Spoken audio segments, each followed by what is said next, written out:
Is there anyone here who hasn't experienced loss? Loss comes for all of us, repeatedly.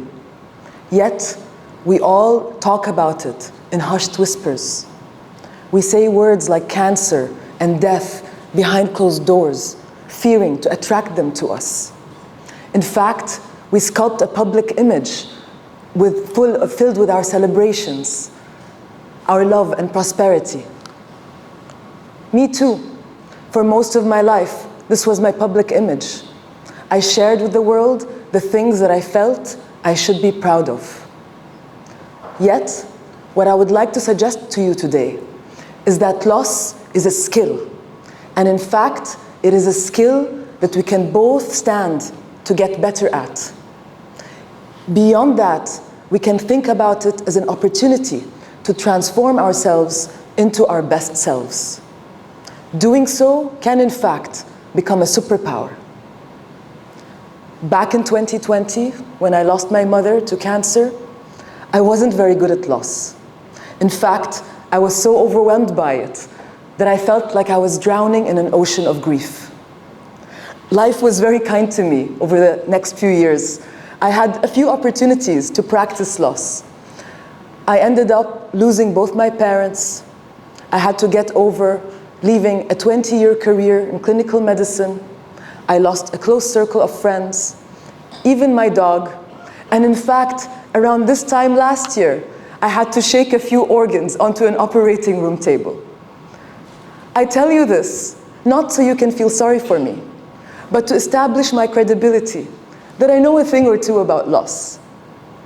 And yet, I stand before you today to share with you this concept that throughout the darkest times of my life helped me turn them into moments of joy, blessing, and in fact, filled with love.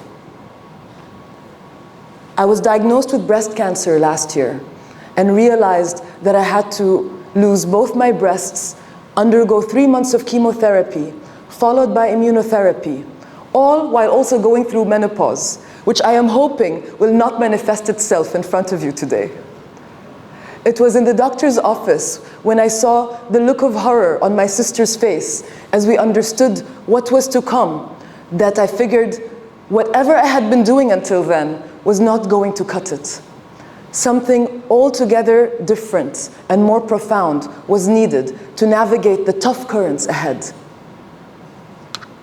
The first concept I would like to share with you is unlearn.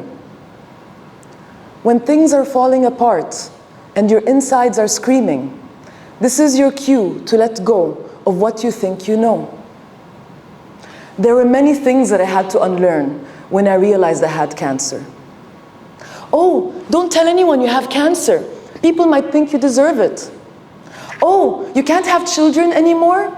How can you be a woman without children? Children are the most precious thing a woman can have.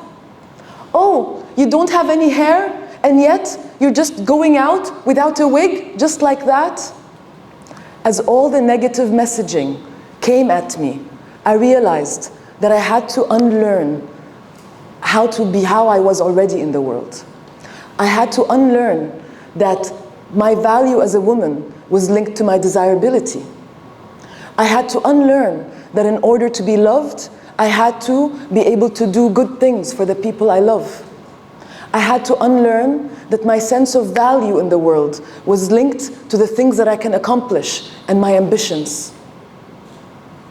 The day this picture was taken, I was on FaceTime with a loved one, and they looked at me, very lovingly by the way, and said, "Oh, it's really funny. You're wearing lipstick and earrings as if you're trying to look pretty. Imagine that when you have no hair." I understood then that if I was going to make it, I had to figure out how to let go of negativity, just like a tree allowing leaves to fall away. Trees lose their leaves in winter, but they are no less a tree. And just like that, the things that I had to unlearn were things that I was allowing to fall away from me, just like a tree letting go of its leaves. When we unlearn, that creates space. And now we must also relearn. The funny thing about cancer is that you're feeling fine, and yet you have to undergo treatments that make you feel sicker. When I looked inside me at all the versions of me, all the adult versions of me, none of them really knew how to handle being vulnerable. Sora knew how to be strong, independent, and how to project authority. And yet, I had to figure out a way to surrender and to accept what was happening. I realized that there was only one version of me that knew how to do that, and that was my 8-year-old self. Only the child in me knew how to surrender and to let go and to trust others. Only the child in me knew that if she saw the look of love in the eyes of those around her, that was enough, even if she did not know what was going to happen next. In order to empower my inner 8-year-old, I dyed my hair with rainbow colors.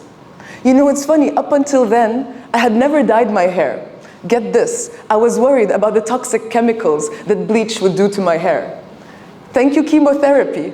Thank you for giving me the freedom to empower my inner 8-year-old to express herself in a way that she felt confident.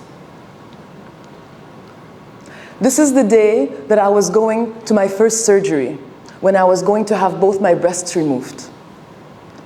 I did not know if I was going to leave the surgery with or without cancer. There was so much uncertainty about what was going to happen. And yet, in that moment, when I allowed myself to sink into my 8-year-old self, I was able to feel that all will be well. I looked around me and I saw love, and that was all I needed. The third concept I would like to share with you is to discover. Do you have parts of yourself that have been in the dark? Is there an unexpressed voice that now has the opportunity to shine? You know, I talked about grief being like out at sea. And it was curiosity that was my lighthouse. Curiosity allowed me to feel like while I was here, lost amidst all the things that I can no longer have, sprawled around me on the floor of my life, my curiosity was a lighthouse that drove me forward and allowed me to look at these ingredients and figure out what I was going to make of them. It allowed me to have a novel approach to how I was going to show up. In this curiosity, I discovered that my lighthouse was the need to be outside in nature. I discovered that my happiness and my sense of well-being were intimately tied to my ability to be able to walk outside independently and be with the trees and the birds. This discovery gave me the courage and the strength to show up on the treadmill every single day while I was undergoing chemotherapy. You know, with chemotherapy, you are getting weaker, and no matter what you do to try and make yourself stronger, your body is receiving a poison that takes your strength out of you. And yet, this image of being able to go out in nature was my lighthouse. It was worth investing, not only in surviving, but a life worth living. And I thank my curiosity for allowing me to find a way to do that during the hardest time of my life. The fourth concept I would like to share with you is to become. Show up as the person you wish you were. Show up as your best self. Don't ask for permission. For all of us, there is a space between who we wish we were and who we want and who we think we are. In this space, there are all kinds of obstacles that tell us that the moment is not yet arrived. We wait for accolades or milestones or certain reflections from other people or validations that tell us that I can finally show up as someone that I want to be. For me, my journey with cancer treatment is not yet over. I am still receiving chemotherapy. I still have my port, and at some point I hope to have that surgery removed, or for it to be removed. It will be another 5 years before I hope to be able to tell you that I am cancer-free. Imagine if I was asking cancer for permission to show up before you today. It is by becoming that I said, today is the day, and in fact, every day is the day that I am worthy of love and that I am receiving a love. And more importantly, today is a day that I can share all the love I have in my heart. I have good news for you. This image of me hiking out in nature did come true. On New Year's Day, I was able to hike up a mountain, and in fact, had several solo hikes since then. So this vision in front of me was something that I was able to come true, and hope to do so with many other visions. You know, loss is a dark and terrifying place. I am not going to pretend that it's easy. Yet, with loss comes a lightness. This lightness allows us to dream without feeling ungrateful about all the things that we have. You know, caterpillars, before they become butterflies, you know what happens to them in their cocoon? They melt entirely. So if you find yourself in a dark and terrifying place, you know, there is something that is really best done in the dark. It's to dream.